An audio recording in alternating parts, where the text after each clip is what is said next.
angry mob carried away the coffin with Pablo Escobar's body inside. To many who came to pay their last respects, the leader of one of the world's most powerful cocaine cartels. Two criminal empires rose from the same country, fed by the same product, and built on the same foundation of money and violence. At their peak, they together controlled a dominant portion of the global cocaine supply. But the thing about two forces that powerful occupying the same space is that eventually, one of them has to break. The war between Pablo Escobar's Medellín cartel and the Cali Cartel was not simply a gang dispute over corners and territory. It was one of the most consequential criminal conflicts of the 20th century, a collision between two fundamentally different philosophies of criminal power that reshaped the Colombian state, transformed the international drug trade, and left tens of thousands of people dead. One side operated through terror, the other operated through infiltration. One built its power on the idea that fear could make any enemy bend. The other built its power on the idea that money could make any enemy disappear. Both were wrong about what their strategy could ultimately protect them from. But before that truth became clear, they spent years trying to destroy each other, and in the process, they nearly destroyed Colombia itself. The story did not end when Escobar died on a rooftop in Medellín on December 2, 1993, because the organization that helped hunt him down, that helped dismantle his network piece by piece, that celebrated his death as the beginning of a new era. That organization discovered within 2 years that victory over Pablo Escobar had not made it safe.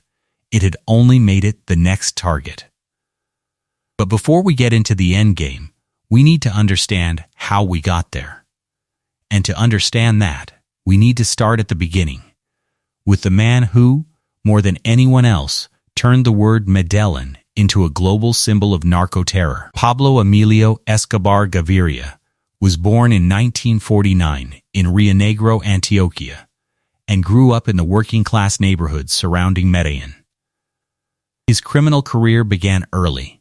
Theft, contraband, kidnapping, the ordinary brutality of a young man who understood that the formal economy had nothing to offer men from his background.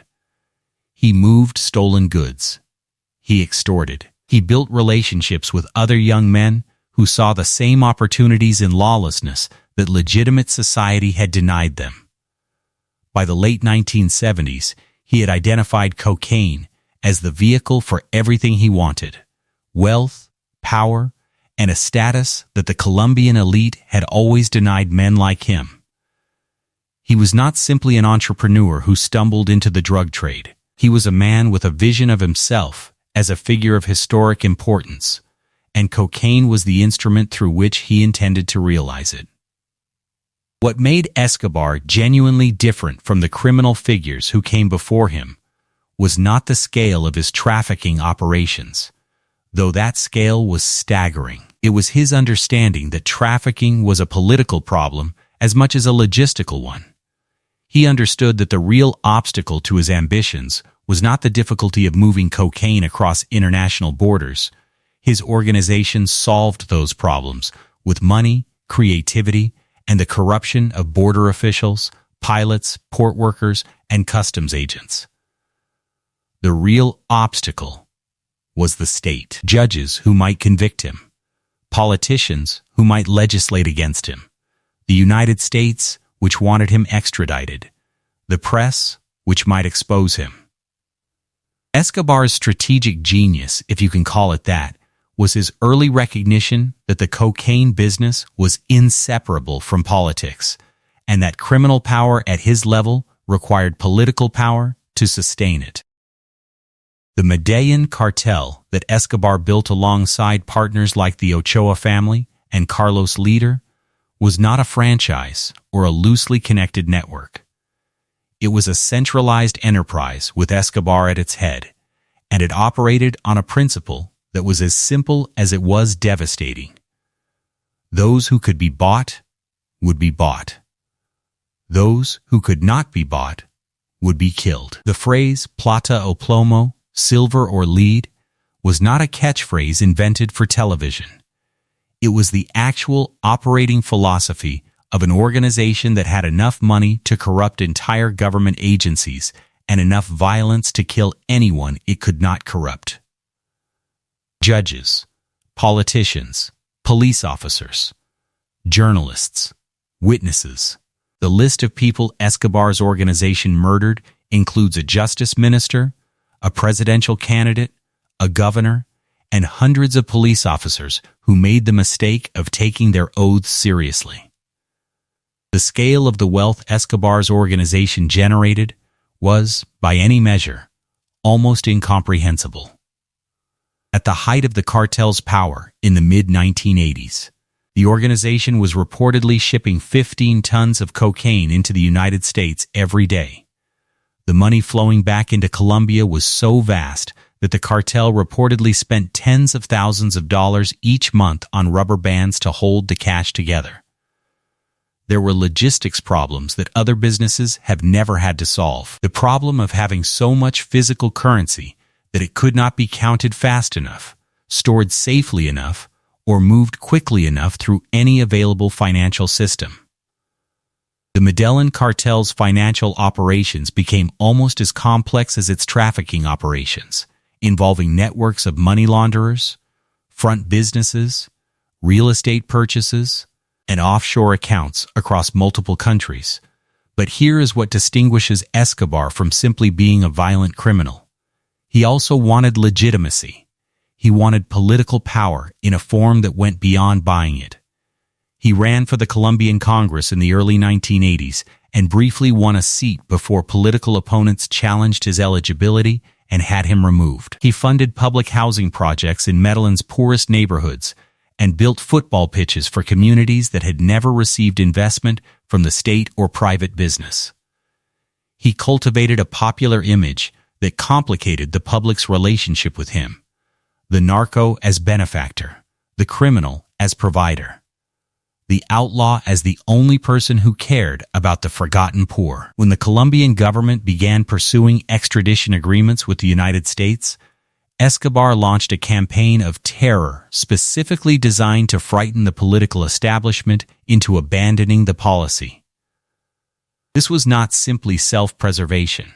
It was a man who believed he could bend a sovereign state to his will through the application of enough violence and enough money. For a time, he was right. While Escobar was building his empire in Medellin, a different kind of organization was taking shape 500 kilometers to the southwest, in the city of Cali. The Cali Cartel was not a single organization under one leader. It was a coalition of criminal entrepreneurs, each operating their own networks but sharing infrastructure, intelligence, and political connections.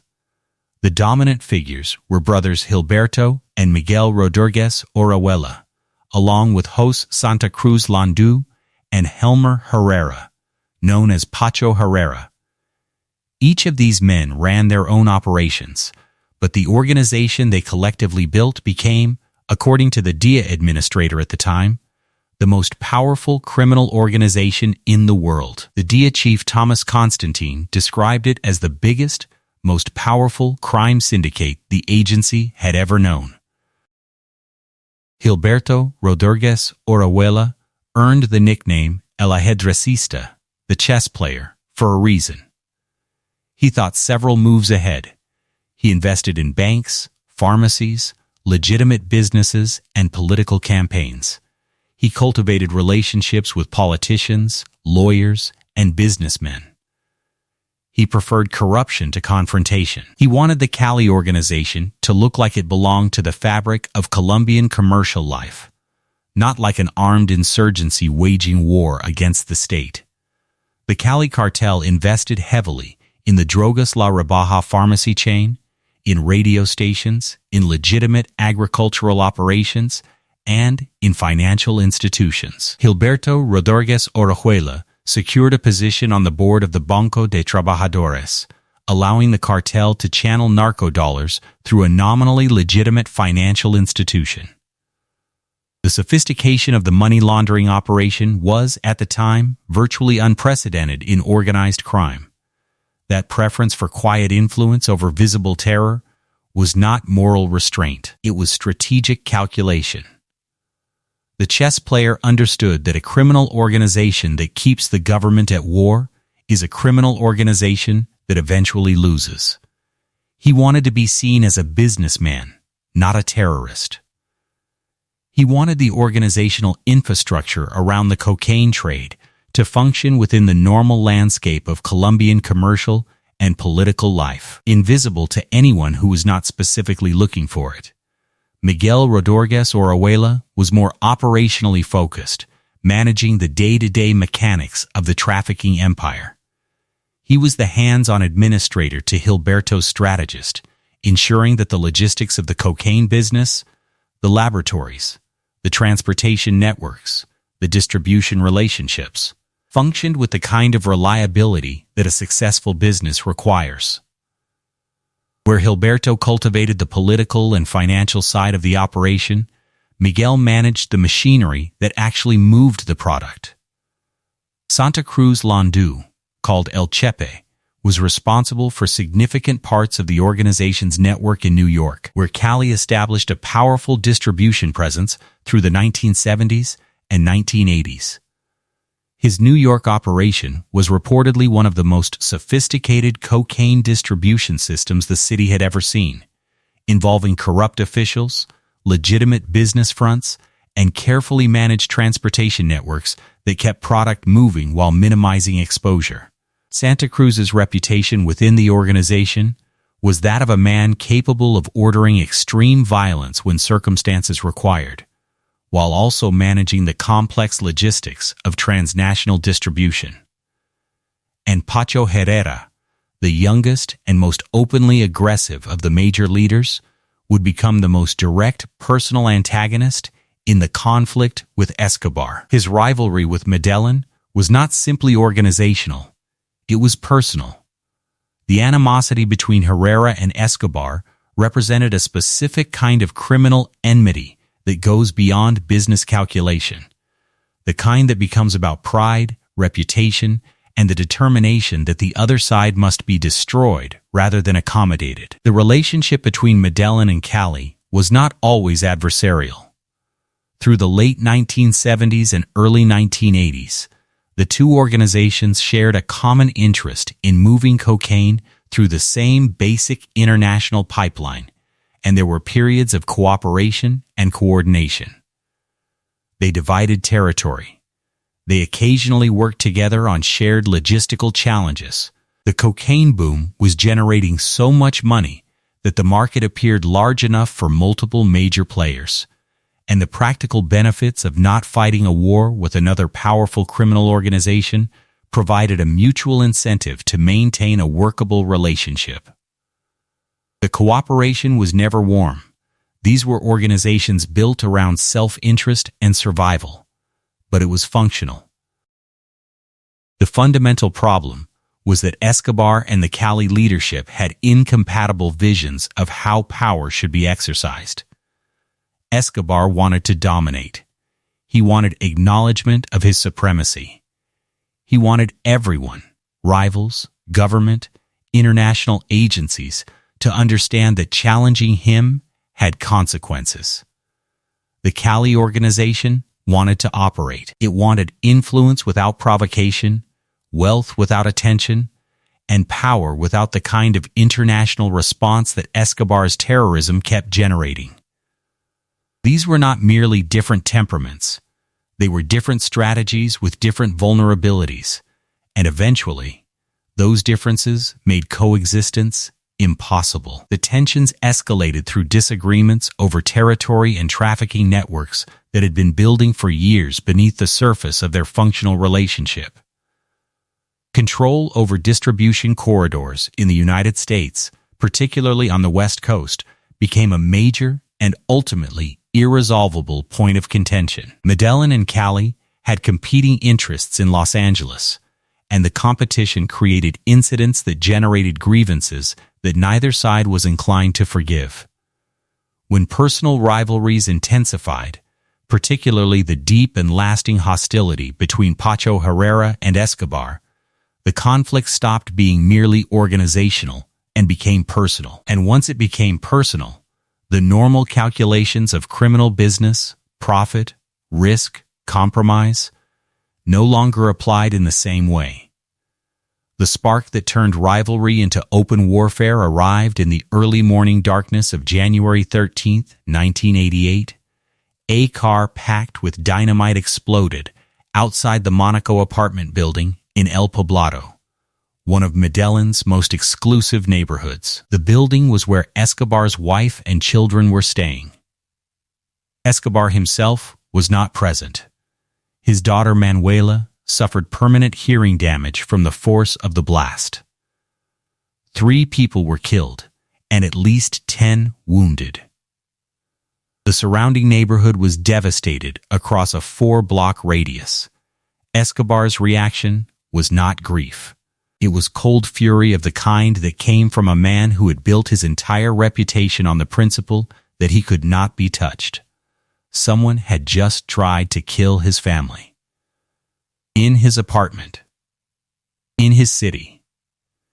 The attack was, in his reading of it, an existential challenge, not just to his organization, but to the mythology he had constructed around himself. The era of manageable tensions between the 2 cartels was over. The war that followed was not fought through declarations or formal hostilities. It was fought through assassinations, kidnappings, bombings, and the systematic targeting of people and assets associated with the other side. Medellin's retaliation came in waves. The Drogas La Rebaja pharmacy chain, which was associated with Cali leadership through the Rodriguez Orihuela family's investments, became a primary target. A series of bombings against the chain's locations caused deaths and injuries among workers and customers who had no involvement in the drug trade. The civilian cost was enormous and deliberate. The point was not simply to hurt Cali financially, but to demonstrate that Escobar's reach extended into the most ordinary parts of Cali-linked commercial life. Ordinary people working ordinary jobs in pharmacies were dying because of decisions made in Escobar's organization. That calculation, that the suffering of uninvolved people could be used as a form of pressure, was characteristic of how Escobar's organization conducted war. Cali responded with its own targeted killings, attacking individuals believed to be part of Medellin's distribution networks and operational infrastructure. A soccer field attack attributed to Cali linked gunmen killed people believed to be associated with Medellin's operations. The pattern on both sides was similar.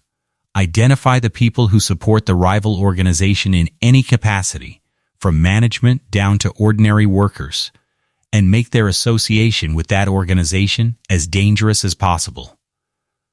The goal was not simply to inflict casualties, but to make anyone connected to the enemy cartel, as an employee, a supplier, a customer, a family member, feel the cost of that connection.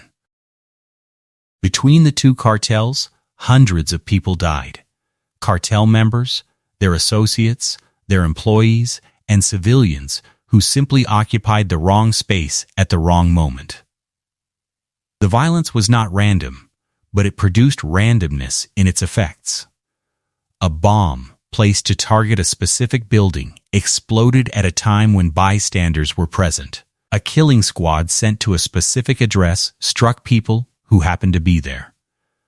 The fog of criminal war produced casualties that neither side had specifically authorized, but that both sides accepted as the cost of the conflict. But here's where it gets interesting. The war between 2 criminal organizations was never truly contained within criminal space. Colombian institutions, civilians, businesses, and the entire national political environment were being pulled into the vortex. Escobar in particular had never been content to simply make money and stay out of politics. His anti-extradition campaign was escalating into open terrorism against the Colombian state. And this had consequences that reached far beyond his rivalry with Cali. In August of 1989, the Colombian government's leading anti-narcotics presidential candidate, Luis Carlos Galm, was assassinated at a political rally. Galm had been outspoken in his support of extradition. His murder horrified the country and intensified the government's commitment to dismantling the cartels. Then, on November 27, 1989, a bomb detonated aboard Avianca Flight 203 approximately 5 minutes after takeoff from Bogotá, killing all 107 people on board and 3 more on the ground, a total of 110 dead. The attack was intended to kill Sar Gaviria, the leading presidential candidate at the time, who was believed to be on the flight. He was not. A last-minute decision kept him off the aircraft. Instead, the bomb killed 110 people who had nothing to do with the drug war. The attack became one of the most internationally visible acts of narco-terrorism in history and intensified both domestic and international pressure on the Colombian state to act decisively against Escobar. The following month, on December 6, 1989, a massive truck bomb containing approximately 500 kilograms of dynamite exploded outside the Departamento Administrativo de Seguridad building in Bogotá, the headquarters of Colombian intelligence. The DOS bombing killed 63 people and wounded more than 2,000 others. The intended target was DOS director Miguel Maza Misquez, who survived. These were not attacks on rival criminals. These were attacks on the Colombian state itself, and they ensured that the full resources of the government, augmented by intelligence and financial cooperation from the United States, would eventually be mobilized against Escobar. The Cali Cartel watched all of this with increasing concern. Escobar's terrorism was generating exactly the kind of international pressure and domestic mobilization that threatened everyone involved in the cocaine trade.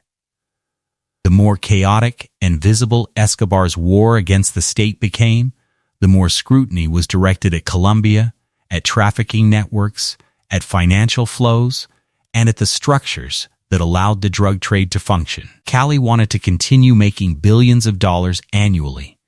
That required a degree of institutional stability that Escobar's campaign was systematically destroying. In 1991, under a new constitutional framework that offered significant concessions, Escobar surrendered and was confined to La Catedral, a prison facility outside Medellín that he had essentially designed himself. La Catedral became immediately infamous when investigative journalists and government officials described conditions that were extraordinary by any standard of incarceration. Escobar reportedly had access to comfortable furnishings, communication equipment, and associates who visited regularly. The facility sat on land he had effectively selected. The guards, in some accounts, were chosen with his input. The arrangement was supposed to neutralize Escobar by removing him from operational command. Instead, it created the impression, and possibly the reality, that the Colombian government had been manipulated into providing him with a protected base of operations from which he could continue managing his network, communicating with associates, and monitoring both his business affairs and his enemies.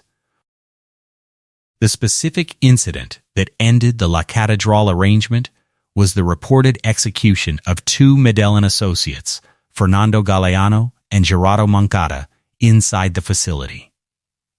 Both men were believed to have been withholding money from Escobar. When Colombian authorities sought to investigate the killings and move Escobar to a more conventional facility, he escaped. The escape was not a sophisticated prison break requiring tunnels or complex logistical planning. It was, in essence, a walk out of a facility that had never been genuinely designed to hold him against his will. The government's embarrassment was total. The concessions that had been offered to end his terrorism had produced a situation where the most wanted man in Colombia was living in relative comfort while continuing to run a criminal empire.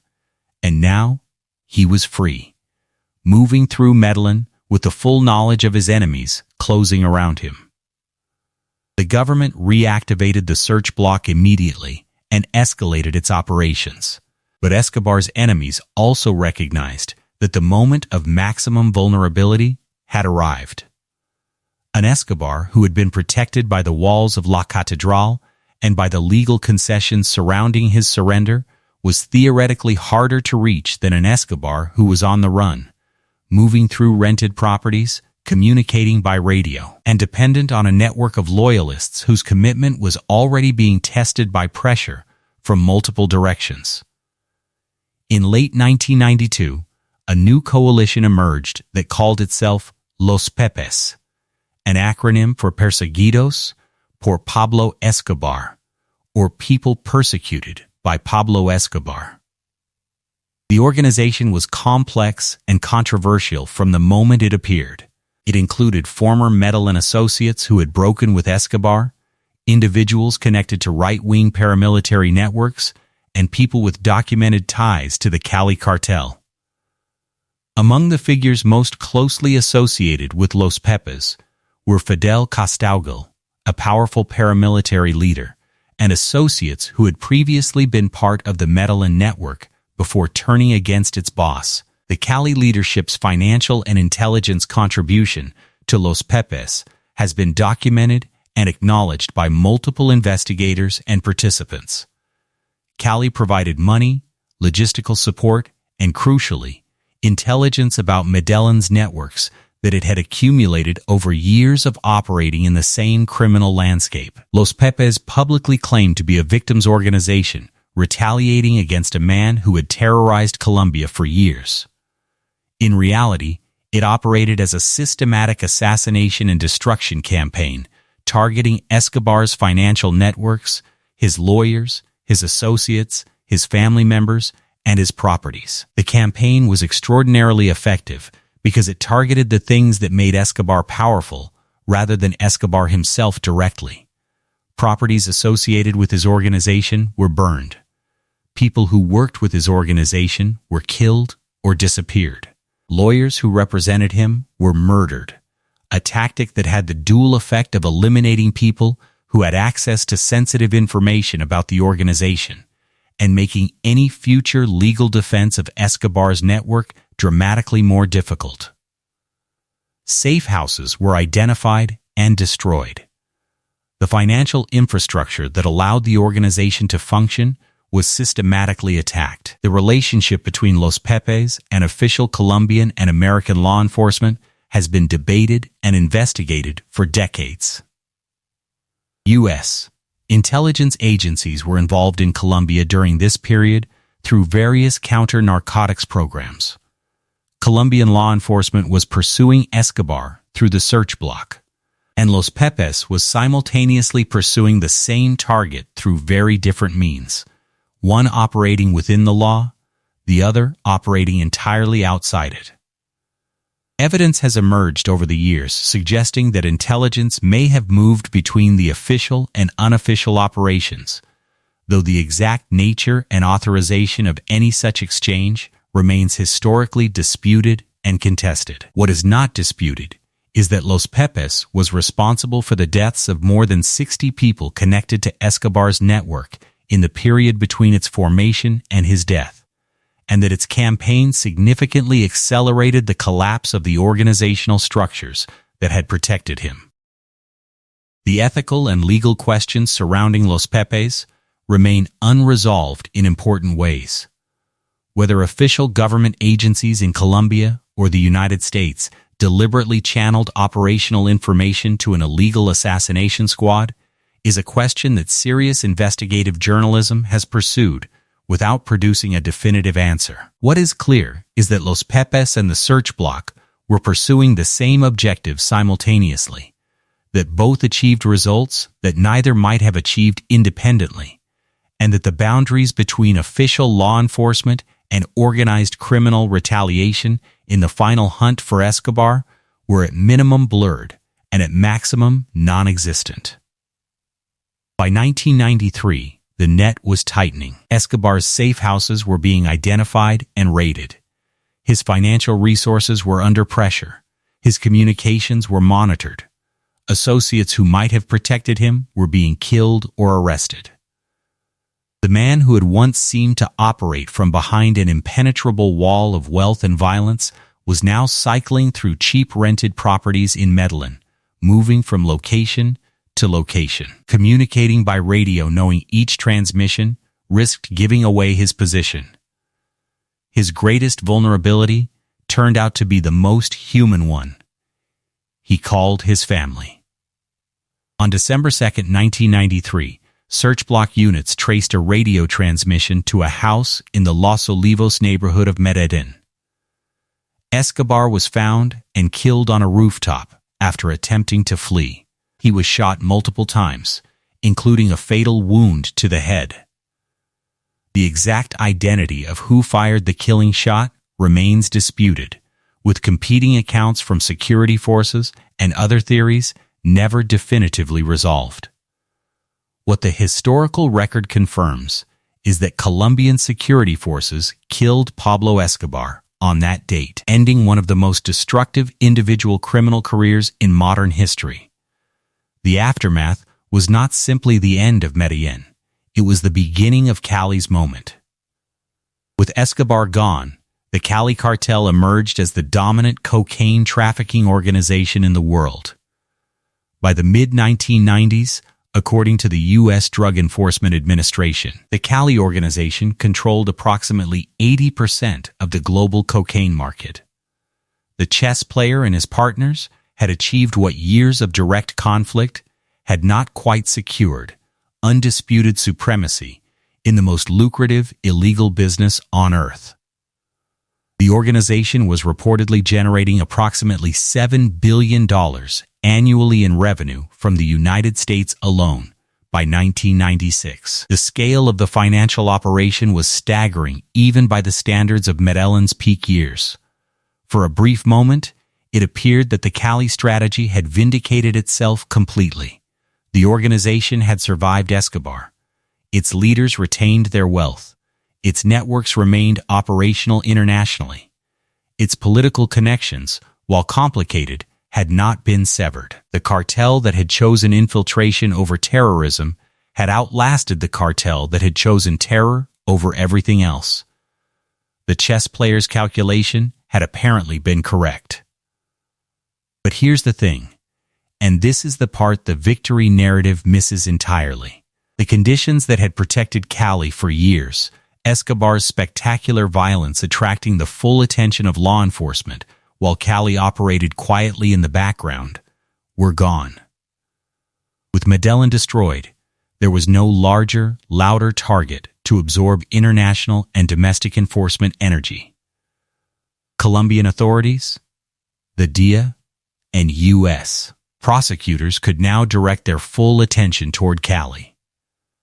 The organization's corporate model, its network of front businesses, its political connections, its financial structures, all of it had been built on the assumption that quiet operation would keep investigators at bay. That assumption depended partly on the existence of a more obvious target.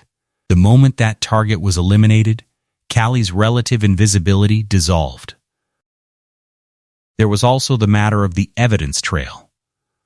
The financial sophistication that made Cali's money laundering so effective had also produced years of documentation, bank records, transaction histories, corporate filings, wire transfers, and the kind of paper trail that financial investigators know how to follow. The same corporate image that allowed Cali leaders to move through Colombian society as businessmen had also embedded them in record-keeping systems that could be subpoenaed, analyzed, and presented in court. The investigators had been building their case for years, and with Medellín out of the picture, they had the time and resources to bring it to completion. On June 9, 1995, Gilberto Rodríguez Orejuela was arrested at a property in Cali, found hiding in a compartment concealed behind a television set. His words when he was discovered have become part of Colombian criminal history. "You won," he reportedly told the officers. "I surrender. Calm, boys, don't kill me. I am a man of peace." The arrests continue. Jose Santa Cruz Landu was arrested in July 1995. Miguel Rodriguez Orihuela was arrested on August 6, 1995. Pacho Herrera eventually surrendered in 1996. The leadership structure of the most powerful criminal organization in the world was being dismantled in a matter of months. Santa Cruz Landu escaped from prison in January 1996, but was killed by police the following March. Herrera was murdered in prison in 1998 by a fellow inmate. The organization did not survive intact. Networks fragmented, power dispersed. The era of the great Colombian mega cartels was ending. Now let us take the long view.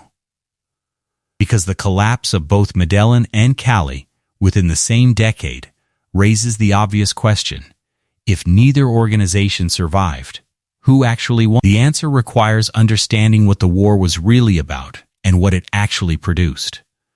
The conflict between Escobar and Cali was not simply about market share, though territory and economics were central. It was about two different theories of how criminal power should be exercised. Escobar's theory was that visible, spectacular, overwhelming violence could make a criminal organization untouchable, that if the cost of opposition was high enough, governments and rivals would eventually decide that accommodation was preferable to confrontation. That theory produced results for a period. It also produced a level of institutional damage, civilian suffering, and international pressure that eventually made Escobar the singular focus of every capable enforcement institution in the hemisphere. The Cali theory was that infiltration, corruption, financial integration, and political connection could make a criminal organization invisible, that if it looked legitimate enough and operated quietly enough, investigators would never penetrate the structures surrounding it. That theory also produced results. Cali survived Escobar. Cali's leaders accumulated enormous wealth. They ran businesses that employed thousands of legitimate workers. They financed political campaigns and built personal relationships with senior government officials. But they also created evidence. Financial records, bank transactions, campaign contributions, relationships that could be documented and prosecuted. The model that made them appear legitimate made them vulnerable to financial investigation in ways that a pure street criminal organization never would be. Neither strategy ultimately saved the organization that used it. Let us also acknowledge the human dimension of what this war produced, because the criminal historiography can sometimes reduce the conflict to a drama between powerful men. The Cali-Medellín War killed thousands of people who were not cartel members and not combatants of any kind. Police officers who showed up to work and were murdered for their institution's decisions. Judges who tried to apply the law. Journalists who tried to report the truth. Pharmacists working in a chain that happened to be associated with the wrong family. Passengers on a commercial flight who had no idea that a bomb had been placed in the cargo hold. Workers at the DAS headquarters who were processing paperwork when the building came down around them. The scale of civilian suffering produced by the war between these two organizations was not incidental. It was a consequence of two criminal systems that were willing to use ordinary people as instruments of political and commercial pressure. Fear was among the most powerful weapons either side deployed, not the direct application of violence, but the knowledge that violence could come at any time, to anyone, without warning. That knowledge changed how judges made decisions, how politicians voted, how journalists wrote, how witnesses spoke to investigators. The capacity to generate sustained fear across an entire institutional landscape was itself a form of power, and both cartels understood and exploited it. The international dimension accelerated the final outcome.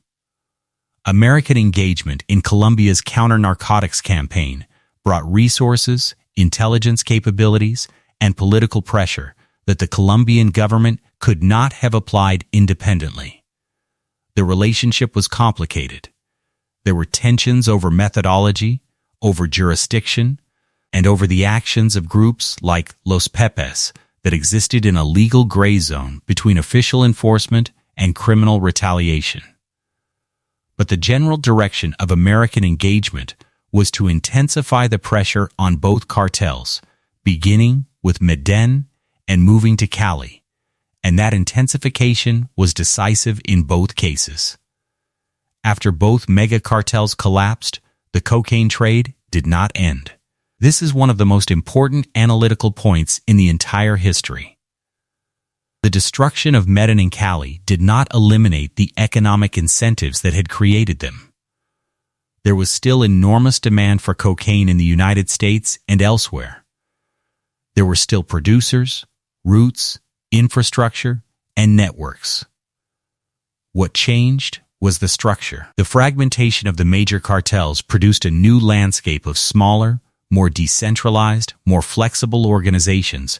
The Norte del Valle cartel emerged from elements of Cali's network. Paramilitary organizations with their own trafficking operations filled portions of the vacuum, and the overall system became less centralized, and therefore harder to target through the disruption of a single leadership group. This is the fundamental paradox of the drug war, as demonstrated by the Medellín-Cali conflict. Destroying a cartel does not destroy the market. It fragments the market, distributes the risk, and produces organizational adaptations that can be more resilient than the centralized structures that preceded them. The spectacular victories, Escobar's death, the Rodriguez-Orihuela arrests, were genuine victories for law enforcement and for the Colombian state. They were not the end of the underlying problem. Modern Colombia is a country that has changed dramatically from the 1980s and 1990s. The political and security environment has evolved through peace negotiations, major institutional reforms, and changing criminal dynamics that bear little direct resemblance to the mega-cartel era. Medellín itself has undergone a celebrated urban transformation from one of the world's most violent cities during the height of Escobar's power to an internationally recognized example of urban renewal, civic investment, and institutional rebuilding. The original Medellín cartel was destroyed with Escobar. The original Cali Cartel was dismantled through the 1995 and 1996 arrests and their aftermath. Neither organization exists today in its historical form. What remains is the historical memory, and the debate over how that memory should be interpreted. Pablo Escobar has become one of the most globally recognized figures in modern criminal history. The fascination that surrounds him is a cultural phenomenon that the history itself does not support.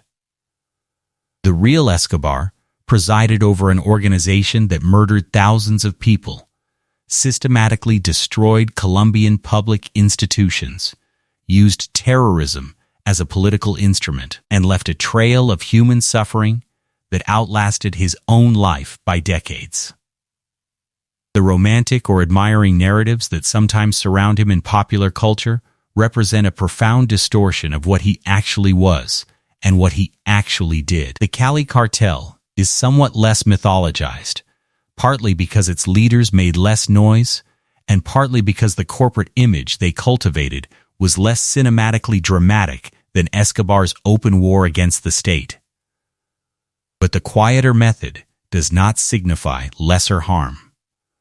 The Cali organization moved cocaine in quantities that fed addiction, violence, and social damage across multiple countries. It corrupted Colombian political life at the highest levels. Gilberto and Miguel Rodríguez Orihuela eventually confessed to financing the 1994 presidential campaign of Ernesto Samper, an allegation that created a political crisis that consumed the country for years.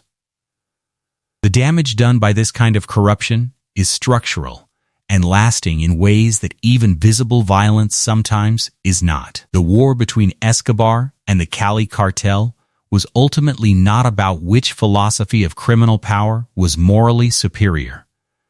It was not about justice or legitimate grievance. It was about control of routes, of markets, of politicians, of territory, and of the conditions under which two enormous criminal enterprises could continue making extraordinary sums of money while the country around them absorbed the consequences. And in the end, the country absorbed those consequences for decades, while neither organization survived to enjoy what it had built. Escobar believed fear could make him untouchable. He was wrong, because he could not sustain indefinitely the level of state pressure that his own terrorism generated. The Cali organization believed money and influence could keep it invisible. It was wrong, because the same financial sophistication that made it powerful left an evidence trail that investigators eventually followed to its door. Both strategies produced enormous violence, enormous wealth, and ultimately the same result. When the smoke cleared, Escobar was dead. Medellín was gone. The Rodriguez-Oruela brothers were in American federal prisons serving 30-year sentences. Santa Cruz Landú was dead. Pacho Herrera was dead. The organizations they had built had fragmented into successors that preserved the trade without preserving the institutions. Colombia moved on. The drug trade continued. And the two greatest criminal organizations in the history of the cocaine trade left behind a legacy defined not by their victories, but by the scale of what they destroyed on the way to their own destruction. Pablo Escobar built an empire that believed fear could make him untouchable. The Cali Cartel built an empire that believed money and influence could keep it invisible. In the end, both discovered the same truth. When an organization becomes powerful enough, its enemies don't need to defeat the king all at once. They only need to dismantle everything around him until there is nowhere left to hide.